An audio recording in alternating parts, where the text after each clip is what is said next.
Es que así luego cuadramos el sonido, audio para porque son montarlo. dos móviles diferentes. Entonces vemos un pico de sonido en el programa y lo vemos. ¿Os conocíais antes de venir entre vosotras? No. Pues empezando por ti, Cristina, como un titular, ¿no? Para que os pongáis un poco de cara a lo que es vuestra historia personal y a partir de ahí saber un poco por dónde van a ir los tiros de todo lo que vamos a hablar durante este ratito. ¿Qué nos cuentas de ti así en una frase o en dos o en tres? Pues yo, por ejemplo, vengo del mundo deportivo y entonces, claro, vivir con lesiones era bastante habitual, con lo cual nunca, bueno, pues eso, tenías una lesión, te recuperabas, incluso intentabas recuperarte antes de tiempo y a raíz de una pérdida personal importante, pues de repente el cuerpo como que se me paralizó para lo que yo antes hacía. O sea, era todo el rato hacer cosas y vivir todo el día haciendo cosas, por así decirlo, ¿no? Y entonces aparece una lesión más importante a la que quieren dar solución con una cirugía y voy a mi médica de cabecera, que no me conocía y me conoció ese día, y me dijo que no me tenía que operar. Entonces ella es la que empezó a indagar en que esa lesión, que sí que es invalidante, pero no hasta el punto que me querían hacer ver, vamos, ¿no? Y ella es la que puso el punto de inflexión. Y a raíz de ahí, pues claro, se inicia un trabajo en el que empiezas a comprender, o bueno, yo por lo menos he comprendido, que claro, que el dolor es, en el fondo es una señal de alerta hacia cosas que, pues eso, que quizás no sabía ponerme límites, ¿no? Entonces era el estereotipo de se tiene que poder todo y eres mujer y al final puedes con todo, porque puedes con tu casa, con tu no sé qué, con tu trabajo, con nada, y tú puedes con todo. Y claro, al final yo creo que el proceso ha servido para darme cuenta de la importancia que es ponerse límites, aunque todavía, o sea, es un proceso de aprendizaje. Bueno, mundo deportivo, ese punto de inflexión, hablaremos después un poco de todo eso también. Cristina, ¿cuál es tu historia, ¿no? Y si ha habido también un punto de inflexión, como contaba Cristina también. Sí, mi historia del dolor tiene algunos elementos en común con los de la compañera y con los de la otra compañera también, supongo, sobre todo por unos rasgos de personalidad, unos rasgos de carácter, quizás una base, forma de ser, muy autoexigente, sobre todo también en un papel o en un perfil de esperar siempre mucho de mí, porque pertenezco a una familia, soy la mayor de 4 hermanos. Mi infancia transcurre en un pueblo sin recursos, sin posibilidades de diversión, casi de ocio, y yo siempre he sido una persona pues mucho más adulta, mucho más responsable de lo que correspondía a mi edad. Y en este medio y en este entorno familiar pues me tuve que hacer cargo desde muy pequeña de, bueno, pues de problemas familiares, de enfermedades de una hermana, iba a decir un familiar, de mi hermana y después de mi padre, y llevar un poco las riendas de una responsabilidad que quizás ahora con el tiempo veo que me sobrepasaron. Vas creciendo y te vas convirtiendo en una persona que elige una profesión, precisamente una profesión de ayuda. Además, un marco en el que todo el mundo te encaja, ¿sabes? Todo el mundo te ve, pues es que eres la idónea para trabajar en este ámbito porque eres una persona muy empática, eres una persona muy sensible. Con lo que tú has pasado no vas a poder aportar a este ámbito profesional. Y ahí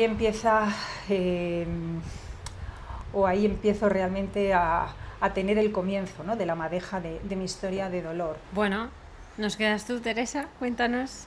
Bueno, yo llevo con dolor prácticamente desde muy pequeña. Empecé ya a padecer dolores, con el tiempo fueron variando el tipo de dolor y con hace 28 años me diagnosticaron fibromialgia. Entonces, yo tengo varias hernias discales, tengo una serie de cosas que justificaban en cierto modo ese dolor, entre comillas. Luego con el tiempo aprendes que no, esa justificación no es tal. Pero bueno, ahí me pasa un poco también el perfil de personas un poco como el de ellas. Asumimos responsabilidades desde muy jóvenes que posiblemente, bueno, que no nos corresponden.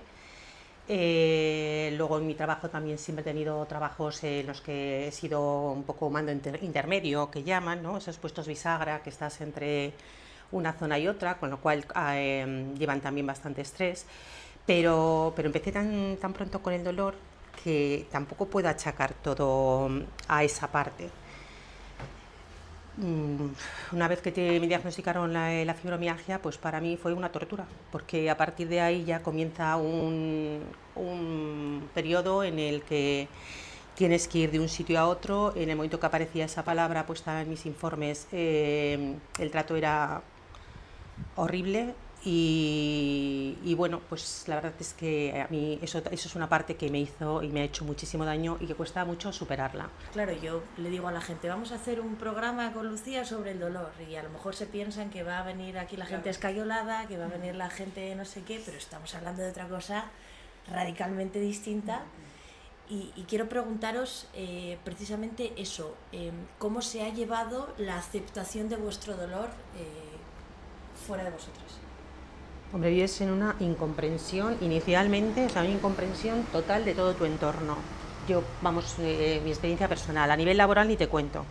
Te ven que vas mona, que te arreglas y es como que tienes que ir al trabajo en zapatillas y con la bata para que entiendan que tienes algo. Es difícil de comprenderlo. Y eso, que por lo general nos ocurre a la mayoría, vamos hechas polvo, pero vamos a trabajar.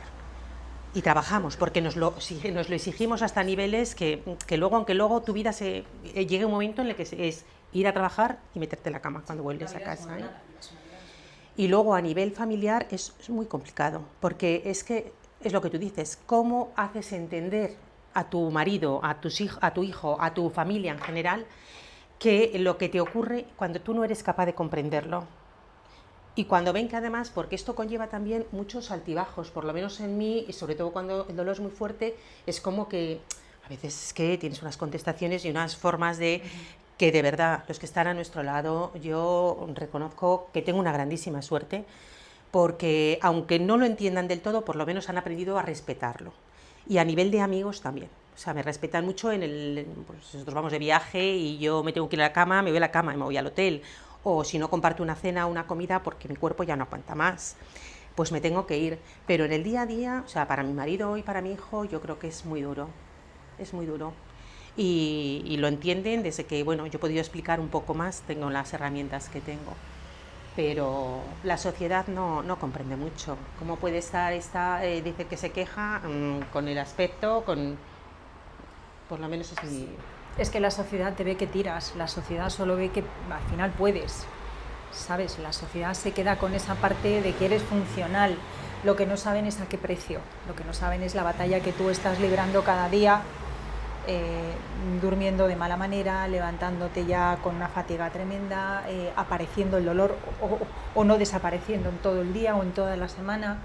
O sea, esa lucha y ese que por otra parte tú te quieres poner la máscara de que puedes, o sea, porque no te va a parar nada, no te va a parar nada hasta que el dolor un día te dice, estás limitada, o sea, realmente bloqueada. Tu cerebro de verdad no puede ni llegar a tomar decisiones, al menos en mi caso. O sea, yo cuando llegué, cuando aparecí en el despacho de Irene, creo que estaba en el punto de bloqueo máximo de mi vida. O sea, fue un punto en el que afortunadamente menos mal que llegué ahí, porque estaba tocando fondo. Pero realmente era yo la que me negaba y la que no quería ver qué es lo que me estaba ocurriendo. Entonces te lo tiene que decir alguien desde fuera, aunque yo reconozco que no me he abierto todo lo que me abro en la terapia grupal o todo lo que me he podido abrir en las sesiones individuales, no lo he hecho en mi entorno más próximo. Yo tampoco. Solamente quizás y de una forma un poquito suavecita con mi pareja, que él sí que ha pasado pues noches horribles conmigo, sí que ha pasado lágrimas, llanto. De hecho, pues si esto alguna vez lo escucha alguien de mi entorno, mi familia, pues descubrirán cosas, entenderán el porqué a muchas cosas y a lo mejor entienden el por qué en realidad yo no es que estuviera deprimida, yo no es que sea una persona neurótica, es que bueno, pues he sido una persona que he cargado con muchas más cosas de las que a lo mejor debería haberlo hecho, sin culpar a nadie, sin culpabilizar a nadie, sino por el hecho de que yo me las atribuía siempre. Tenía que llevar el control de todo y de todos. Para mí hay un claro antes y después de estar en la unidad del dolor. El afrontamiento activo del dolor crónico. Disculpa, el anterior es otro tema. Sí, importantísimo. Sí. Entonces, bueno, primero porque es la primera vez que escuché, después de muchos años, que alguien me decía que mi dolor era real.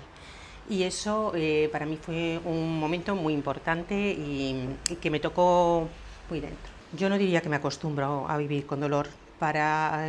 Es un compañero de viaje demasiado pesado. Entonces lo que he ido es acostumbrándome a adaptarme a las limitaciones que voy teniendo. Aquí fue la primera vez que alguien me explicó qué era el dolor, qué ocurría dentro de mi organismo a nivel de alteraciones de nuestro sistema nervioso central, cómo esto funcionaba, y comprender eso es un paso también importante. Y a partir de ahí se empieza a producir en mí unos cambios en los que me doy cuenta de la relación, porque sí, tú sabes que cuando emocionalmente estás mal, el dolor es más fuerte y está más presente. Pero entender por qué eso sucede e intentar trabajar desde ahí, mi cuerpo, pues es un proceso que también es duro, porque ahí empiezas a escarbar dentro de ti y a descubrir cosas que tenías totalmente, por lo menos en mi caso, ocultas o que hemos ido tapando de alguna manera, y traerlas al presente pues requiere luego un trabajo posterior. Y yo he hecho terapia individual, pero la primera vez que me ofrecieron la terapia en la unidad de afrontamiento activo del dolor crónico, me ofrecieron una terapia grupal, que yo cuando me lo dijeron dije, bueno, bien, lo que me faltaba ahora, ir no solo lo mío, sino a escuchar lo de los demás. Porque además es verdad que cuando te juntas con gente que padece, sobre todo fibromialgia, porque el diagnóstico de la fibromialgia conlleva otra serie de cosas, ¿no? Pues es que es escuchar el mismo rollo siempre, la misma historia. Yo decía, bueno, o sea, ¿para qué he dicho que sí? No tenía que haberlo. Y cuando comienzas, cuando te empiezas además a ver lo que es y a sentir lo que es, que eso no ocurre en la primera sesión ni en la segunda, porque a veces te dan ganas de ir corriendo, ¿no? Pero cuando empiezas a darte cuenta de eso, bueno, para mí ha sido un momento importantísimo. Yo es que estaba pensando en lo que has dicho de lo de acostumbrarte a vivir con dolor y se me iba el pensamiento hacia, no es tanto acostumbrarte, sino que estás hecho a vivir de una manera habitual, de encargarte de cosas, de que al final, aunque el sitio sea, o sea, esto que está tan usado ahora del sitio de confort, sal de tu zona de confort. No, es que el confort, a veces el sitio de confort es un sitio que no es de no confort, pero es el que conoces. Entonces, claro, al final te acostumbras a vivir con dolor en el sentido ese, de decir, no me puedo parar, porque si me paro, ¿sabes? Si me paro es peor. Entonces, me duele, no pasa nada. Entonces, es como una huida hacia adelante, es decir, esto me limita, pero, no sé, el proceso también es, ya no solo hay un proceso también de aceptar que esto es así, ¿sabes? De aceptarlo. No, y un grado por debajo, que a veces ya no es la aceptación. Yo vivía en la resignación más total y más absoluta.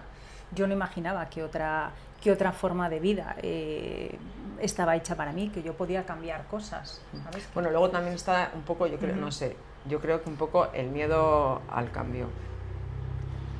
No. Bueno, es que los miedos te van apareciendo, claro, en la vida en vamos, general, pero cuando tienes dolor... Quiero decir, tú haces terapia y te das cuenta de que hay cosas que, vamos, o yo me doy cuenta de que hay cosas... Yo tengo claro una cosa que tengo que cambiar y por más que tal, por A, por B, por C, al final no la cambio. Y ahí sigo otra vez, digo, vale. Joder, ese es un caballo de batalla que yo también tengo, porque tengo claras determinadas cosas.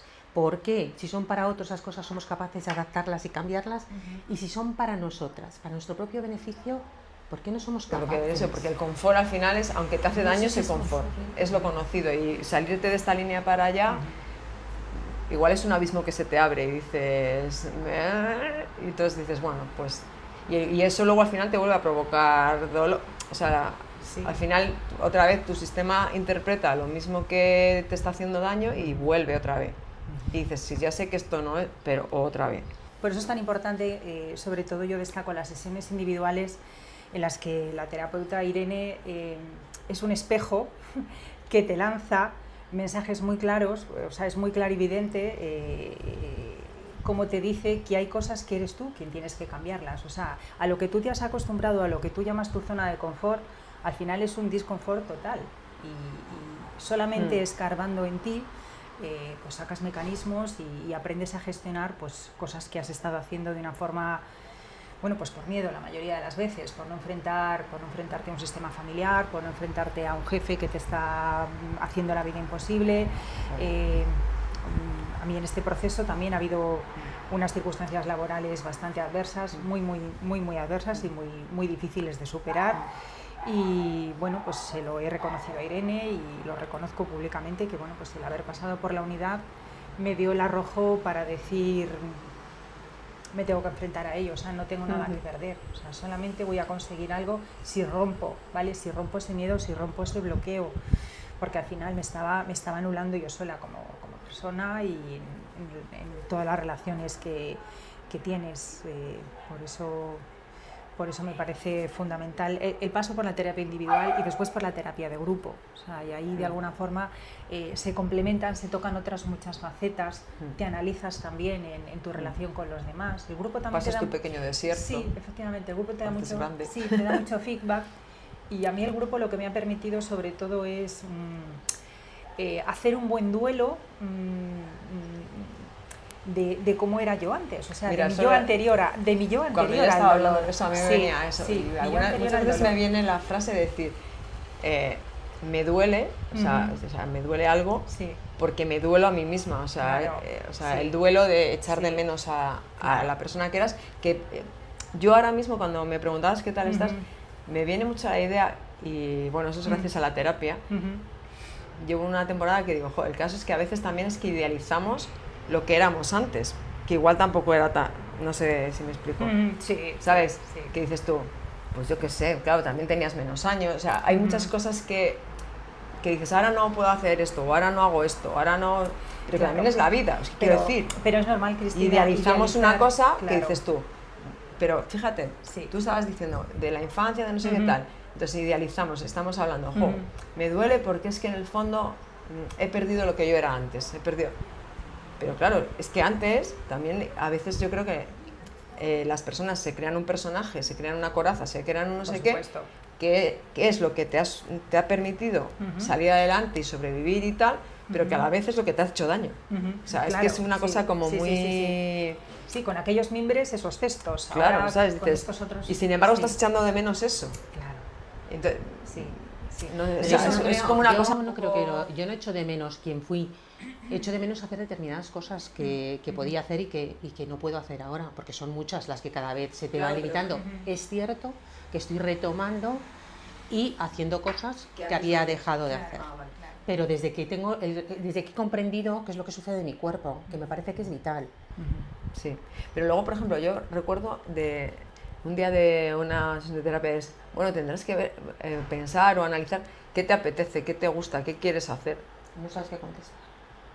No te lo habías planteado nunca anteriormente. Pocas veces. O sea, estabas un poco a demanda y a disposición de lo bueno, que no sé si sí o a lo que toca. O sea, es como lo que toca, pues bueno, pues toca ir por aquí. Pues yo qué sé, la vida, ¿no? Pues yo ahora me lo pregunto casi todos los días y me lo pregunto, me lo contesto y lo intento llevar a cabo. De hecho, estoy haciendo muchas cosas que en esa otra vida, cuando yo tenía un cuerpo que me respondía a muchas demandas, que estaba para todo, para todos, que hacía, que deshacía, pues a lo mejor no hubiera tenido ni tiempo ni espacio de poder hacerlas, y ahora sí las tengo, porque considero que es prioritario, ¿sabes?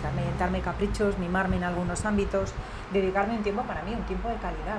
O sea, y al final eso estoy viendo que repercute en la calidad de mi vida, repercute en que me encuentro mejor, en que gestiono mejor el estrés, en que no me voy a la cama tan agotada, en que no me levanto con esa fatiga mental, en que puedo descansar y me voy a la cama más relajada, en que no tengo pues esa mente, ese cerebro que me está bombardeando continuamente.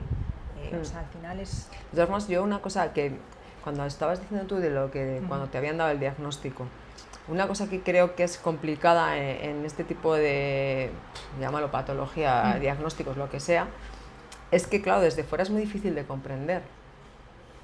Porque, claro, yo, por ejemplo, alguna vez que digo, que es inexplicable, que igual ahora estoy así, dentro de una hora estoy que digo, qué dolor de cabeza, me tengo que meter en la cama. Y claro, muchas veces recibes de otras personas que, es que no puedo mover la pierna. Madre mía, pues con el cuerpo que tú tienes, pues ¿cómo te va a doler algo? Pues sí, me duele. Los médicos. Lo que nos queráis contar respecto a cómo os han tratado durante todo este tiempo. Es que a mí es que eso me remueve mucho, de verdad. Porque han sido muchos años de ir de oca a oca, de que te fueran pasando de un lado a otro. Es lo que comentábamos. Yo pedí que por favor me quitasen de los informes la palabra fibromialgia. Porque si ahora se conoce más, en aquel momento apenas se conocía.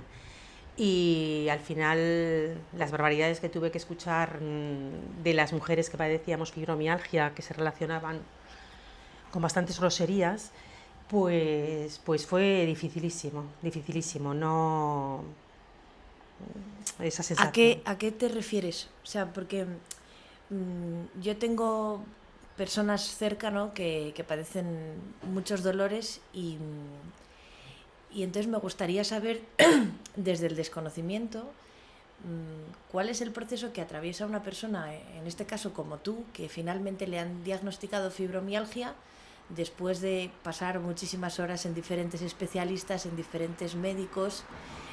Claro, ese martirio mental me parece a mí, ¿no?, de preguntarse, coño, ¿qué me pasa, ¿no?, y por qué? Y encima aguantar, ¿no?, como nos estás contando, frases, comentarios de médicos profesionales que no se lo toman en serio porque a lo mejor es un campo que no se ha estudiado lo suficiente, que no se quiere estudiar, y en ese sentido me parece muy doloroso, ¿no? Más allá del dolor como tal que padeces, pero bueno, es violencia. Sí, pero hombre, yo creo que ahora se ha avanzado bastante. Ahora la enfermedad se conoce más y se respeta mínimamente. No digo que siga habiendo profesionales que sigan tratándote o no reconociendo la existencia. ¿Pero ¿no? por qué pasa eso? O sea, ¿qué pasa con la fibromialgia? Pues porque nosotros no hay un diagnóstico que te lo dé una analítica o que te hagan una prueba en la que se diagnostique. Realmente tú tienes una analítica que es correcta, tú tienes unas pruebas, bueno, puedes tener, pues eso, en mi caso tengo varias heridas discales y demás, pero eso no justifica determinados. Además, al dolor se une en un porcentaje elevadísimo de casos el agotamiento, la fatiga crónica, se une el tener colon irritable, se unen muchos otros síntomas. Entonces, en un principio es un poco como un cajón desastre donde se meten y se diagnosticaba, por lo menos antes, a aquellas personas a las que no sabían qué hacer contigo ni dónde mandarte. Pero es que, bueno, hace muchos años esto era muy difícil. Sigue siéndolo ahora, porque yo que también estoy en la asociación de la fibromialgia, la gente sigue llegando con una problemática, pues eso, de que van de oca a oca, pero ya no tanto. Ya no son años y años de incomprensión. Luego la gente, porque es que te lo generas tú el dolor, es que yo... Mira, o entrar a una consulta y que te digan, bueno, tú tranquila, que de esto no te vas a morir. Pues hay momentos en los que realmente les tienes que decir a un profesional, es que no te vengo a preguntar si muero vivo, porque tú no sabes lo que es vivir con esto. Para mí, a lo mejor, en determinados momentos de mi vida, era mucho más fácil que hubieran dicho, mira, tienes una enfermedad en la que puedes vivir perfectamente, pero te quedan 3 años. Y quitarte esta tortura de encima, porque es que es muchísimo tiempo, ¿no? Y además con unos cuadros que eso ahora ya no me sucede, de vómitos, diarreas, o sea, bueno. Entonces, bueno, pues es un poco eso, pero es que volver a esos momentos que he vivido, de hecho, en otra ocasión que tuve que hablar sobre eso, para mí, a los 2 días me dio el infarto, exactamente. Es que, o sea, creo que los profesionales también tienen que estar ser un poco más empáticos. Una cosa buena creo yo que tiene también lo de la unidad de afrontamiento activo del dolor, es que también eso, mucha gente llega con un diagnóstico y también diferencian, no todo es fibromialgia, que tengas dolor crónico o no, que tengas dolor persistente, y eso también creo que es una cosa positiva y un avance, porque también ayuda a ponerle nombre y a comprender lo que le pasa a cada una de las personas. Porque ahí cada persona es una, ¿sabes? No es, bueno, todos estos son lo mismo, no, porque todos estos comparten una cosa, pero a cada uno de ellos les pasa una cosa diferente.